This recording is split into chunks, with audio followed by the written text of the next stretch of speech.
ওস্তাদের মার শেষ রাতে মুস্তাফিজ, তাসকিন, রিশাদের অগ্নিঝরা বোলিংয়ে কুপোকাত লঙ্কানরা। লেগ স্পিনার রিশাদকে আইপিএলে দেখতে চান ধারাভাষ্যকাররা। পেসার মুস্তাফিজ এবং লেগ স্পিনার রিশাদের 3টি করে উইকেটে লঙ্কানদের অল্প রানেই থামিয়ে দিয়েছে টাইগাররা। শুরুতে বাংলাদেশি বোলারদের উপর চড়াও হলেও এই দুই টাইগার বোলারের আঘাতে বেশি দূর যেতে পারেনি লঙ্কান ব্যাটাররা। থামতে বাধ্য হয় মাত্র 124 রানেই। এদিন টস হেরে প্রথমে ব্যাটিং করে শ্রীলঙ্কা। প্রথম 6 ওভারে স্কোরবোর্ডে 2 উইকেটে 53 রান তোলে তারা। তবে পরে 14 ওভারে মাত্র 51 রান করে শ্রীলঙ্কা, হারায় 7টি উইকেট। এদিন রিশাদের ঘূর্ণি জাদু আর মুস্তাফিজ, তাসকিনের দুর্দান্ত বোলিংয়ে দুর্দান্ত কামব্যাক করে দর্শকদের প্রশংসা কুড়িয়েছে টাইগাররা। ইনিংসের শুরুতে বাউন্ডারি পসরা সাজালেও মাঝে একটি বাউন্ডারির জন্য শ্রীলঙ্কাকে অপেক্ষা করতে হয়েছে 43 বল।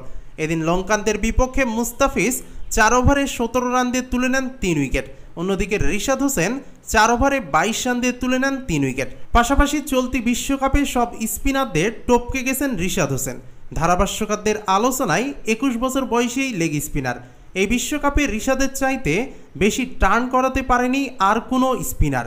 রিশাদ টার্ন পেয়েছেন 3.6 ডিগ্রি। তাই তো ধারাভাষ্যকাররা প্রশংসায় ভাসিয়েছেন, রিশাদকে দেখতে চেয়েছেন আইপিএলে।